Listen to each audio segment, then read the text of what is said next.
Hey guys, it's Victor Costa. How you doing? Hope you're doing well. Hope this is recording. Indeed, it is. And I've been promising to get back to you guys with answers to some of the questions that you've been asking on Facebook. And I wanted to take an opportunity tonight to answer one of them. There's 15 really great comments on here. Um, and I'm bundled up, by the way, because it's freezing in New York. It's ridiculous here. And if you hear a little squeaking in the back, that's a little heater that I've got going. But I'm on the Facebook page and I'm taking a look at a great question asked by Mark Dangerfield. It says, why is it that as much as I work out, my body drops weight or fat everywhere, but my gut remains? And I'm going to like this question right now. And Mark, this is an excellent question. It's a great question. I've often talked about this.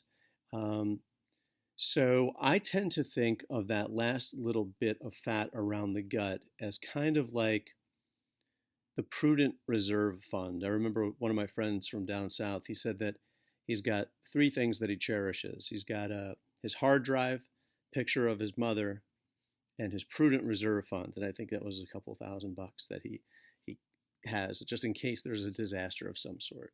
And I tend to think of that last little bit of fat as the prudent reserve fund. It's usually what's keeping you healthy, if you will. It's a signal that, to the body that this has to remain in order to offset everything else that you're doing, right? Your body senses the calorie restriction. It senses the fat leaving the body, and it's trying to send you a signal that it's kind of hanging on to a little bit of it to maintain your good health. A body is not supposed to have 0% body fat. So it just makes sense that most of us tend to accumulate fat in that particular area.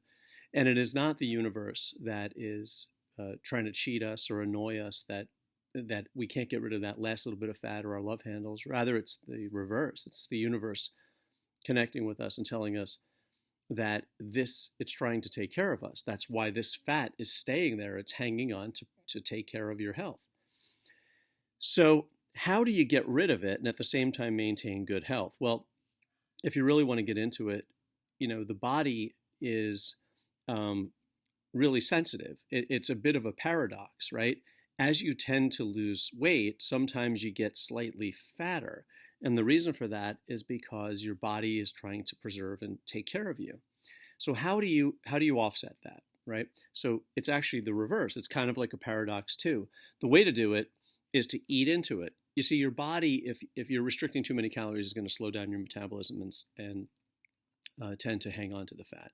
If your metabolism is high and you're keeping it high with weight training and eating, it will sense the reverse. It will sense that you're okay and that you've got that base covered. So you would actually be less likely to hold on to that fat if you were to actually probably increase the calories and continue to do a little bit more work as compared to too much calorie restriction. Of course, that little last bit of fat can be a real nuisance, but if you keep going on the same trajectory that you have been, which is probably calorie restriction, you might be sacrificing the rest of the body, the rest of the musculature and the texture of the body in order to just get rid of that tiny little bit of fat. And in my opinion, it would not be worth it. I'd rather hang on to that little bit of fat and have the, that look in your eye, that health in your face, the texture of your skin and all that, as compared to getting rid of that. Because if that goes, then I can tell you, my friend, that's when sort of everything starts to fall apart. If you're that thin that piece comes off when you have been calorie restricting, you're kind of on the verge of not optimal wellness, let's just say. I'd rather you amp up the calories a little bit to get the metabolism going a little bit, and that body fat will slowly but surely, if you work on it and you keep the metabolism sort of at a normal rate by not too much calorie restriction, it'll slowly but surely go away. Now, a lot of people may find this controversial, and because we talk about the fact that there is no such thing as being able to spot reduce, but it's just been my opinion and my experience, not my opinion, it's my experience, that the more I work on an area and the more attention and focus I devote to it, it it gets better. It gets better. There's a distribution of some sort that goes on in that area where the fat, really isn't as visible or prominent. Maybe it's because the muscles are developing around it to give it that sort of idea that it looks better or it's more developed, and you just don't notice the fat as much. But I would actually pay attention to that particular area. I've been doing some boxing lately, and actually moving side to side has been something that I don't normally do, and it's been working my obliques and my serratus. And in my opinion, it's stimulating that particular area of my body. I'm hanging on to less fat in that area, and it may just be because of the overall cardio, because it is blasphemous to talk about spot reduction. But there is some spot development going on because I am working in that area, so it becomes less visible. The love handles kind of have less prominence, if you will. So I hope that makes some sense, Mark.